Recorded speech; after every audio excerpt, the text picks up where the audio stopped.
캘리포니아를 비롯한 미 서부 지역에 극심한 폭염이 계속되면서 관련 사망자가 잇따르고 있습니다. 이 가운데 60대 한인이 폭염 속에서 등산을 갔다가 실종된 지 5일 만에 숨진 채 발견되는 안타까운 사건이 발생했습니다.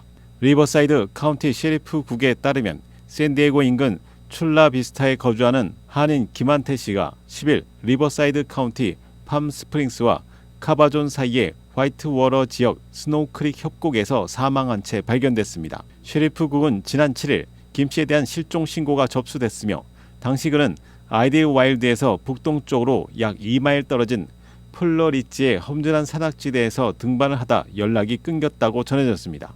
당국은 실종 신고를 받은 후 헬기와 전문 구조대를 동원해 매일 수색 작업을 펼쳤으며 민간 산악수색팀의 협조를 받아 김 씨의 시신을 발견했습니다.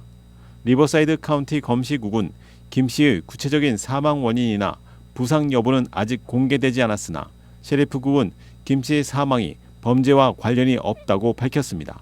그는 험준한 산악 지역에서 조난을 당해 폭염으로 사망했을 가능성이 높다고 전해졌습니다.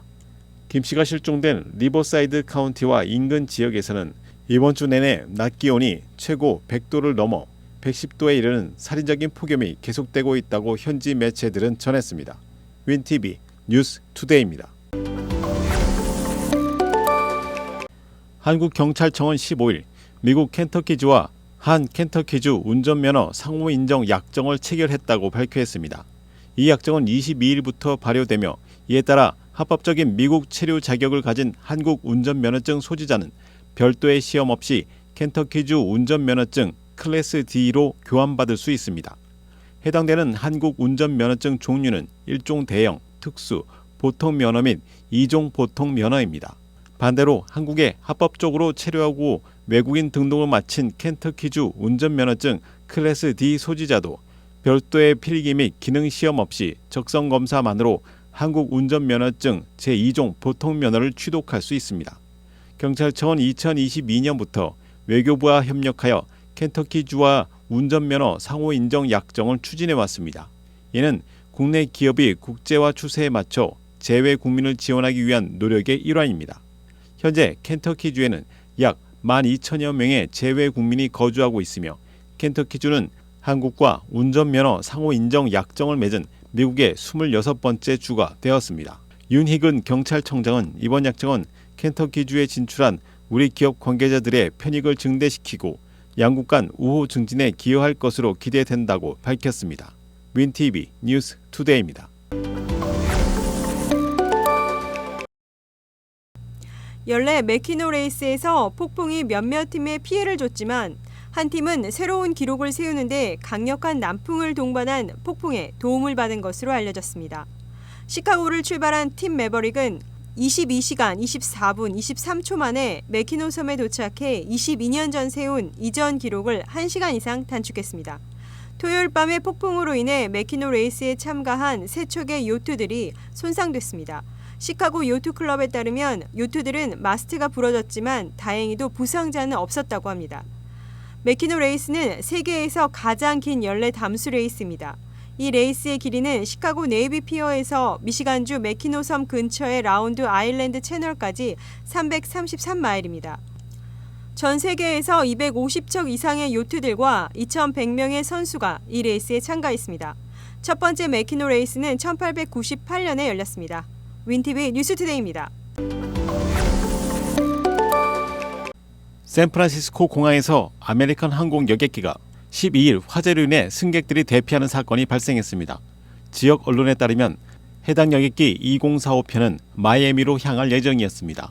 샌프란시스코 공항 대변인 더그 야켈은 마이애미행 비행기가 정오쯤 게이트에서 출발할 때 승무원들이 기내에 연기가 발생했다고 보고했다고 밝혔습니다. 연기가 발생하자 항공기는 비상 슬라이드와 제트 브릿지를 이용해 대피가 진행됐으며 샌프란시스코 소방국이 출동해 연기를 진압했다고 연방항공국과 아메리칸 항공이 전했습니다. 이 과정에서 3명의 승객이 부상을 입었으며 그중 한 명은 의료 이송이 필요하다고 밝혔습니다. 부상의 원인에 대해서는 언급되지 않았습니다. 오후 1시쯤 승객들은 다시 터미널로 이송되었습니다. 아메리칸 항공 대변인은 연기의 원인이 승객 가방 안에 있던 노트북에서 발생했다고 밝혔습니다. 대변인은 가방은 신속히 승무원들에 의해 제거되었으며 한 승객은 인터뷰에서 복도에 갇혀 있다가 중간 문이 열리면서 탈출할 수 있었으며 몇몇의 사람들이 다쳤다고 설명했습니다. 아메리칸 항공 웹사이트에 따르면 마이애미행 비행기는 정오 출발 예정 시간 1시간 전에 마이애미에서 샌프란시스코에 도착했습니다. 해당 항공기는 에어버스 A312 기종이라고 전해졌습니다. 윈TV 뉴스 투데이입니다. 2024 시카고 에어 앤 워터 쇼가 8월 둘째 주에 새로운 공연팀들로 돌아온다고 전해졌습니다. 시카고 에어 앤 워터 쇼는 가장 큰 규모의 무료 입장 행사로 알려져 있습니다. 시카고시는 15일 이번 인기 있는 호숫가 행사에 참여할 공연자 명단을 발표했습니다. 주요 공연자는 작년 쇼에서 공연하지 않았던 미 해군 블루 엔젤스와 미 육군 낙하산팀 골든 나이츠가 다시 무대에 오를 예정입니다.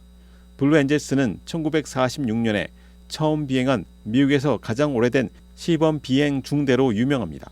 올해 새롭게 추가된 공연자로는 아크로바틱 데카슬론 150CS를 타고 묘기를 선보일 스턴트 파일럿 RJ 그리터와 역사적인 노스 아메리칸 항공사 T-28B 항공기를 자랑할 트로잔 플라이어스가 있습니다. 브랜든 존슨 시카고 시장은 성명에서 시카고 에어 앤 워터쇼는 세계 최고의 파일럿과 선원들이 아름다운 미시간 호수와 시카고의 멋진 스카이라인을 배경으로 펼치는 거대한 장관이라며 우리는 다시 한번 제트기 굉음과 수백만 명의 관객을 호숫가로 환영하게 되어 기쁘고 이 행사는 특히 시카고 여름 필수 경험 중 하나라고 말했습니다. 전통적으로 8월 셋째 주에 열리는 이번 행사는 올해는 한 주 앞서 10일과 11일에 개최될 예정입니다. 시카고 에어 앤 워터쇼는 매년 수많은 관객이 찾는 여름 대표 행사로 이번 해에도 많은 기대를 모으고 있다고 전해졌습니다. 윈TV 뉴스 투데이입니다. 일리노이주 에반스턴 시 의회가 15일 보장소득 프로그램의 자격 요건을 확대했습니다. 이 프로그램은 다른 지방자치단체들이 모범으로 삼아야 한다고 홍보되어 왔습니다. 에반스턴 시 의회는 프로그램에 참여하는 아이들의 나이 제한을 늘리는 안건으로 5대4로 통과시켰습니다. 이번 투표는 에반스턴의 주민들에게 프로그램 자금이 완전히 도달하지 못하고 있다는 우려에서 비롯되었습니다. 또한 예상보다 신청자가 적어 현재 60가구가 참여 중이며 90개 자리가 남아있다고 알려진 바 있습니다. 에반스턴의 보장소득 프로그램은 2022년 노스웨스턴 대학교 및 기타 이해 관계자들과 협력하여 시범적으로 시작됐습니다. 이 프로그램은 구역 내 가구에 1년 동안 매달 $500를 지급합니다. 참여 가구는 5세 이하의 자녀가 있어야 하며 연방 빈곤선의 184% 이하의 소득을 가져야 하지만 서류 미비자도 자금을 받을 수 있다고 전해졌습니다. 프로그램 자금의 대부분은 노스웨스턴 대학교와 에반스턴 시에서 나왔으며 나머지 자금은 비영리 단체와 연방 구제 계획에서 지원됐다고 전해졌습니다. 에반스턴은 2018년 이후 보장소득 시범 프로그램이 시작된 미국의 100개 도시들 중 하나입니다. 연구에 따르면 이러한 시범 프로그램들이 효과적이었지만 일부 프로그램들은 자금 및 법적 문제에 직면해 있는 것으로 알려졌습니다. 윈TV 뉴스투데이입니다.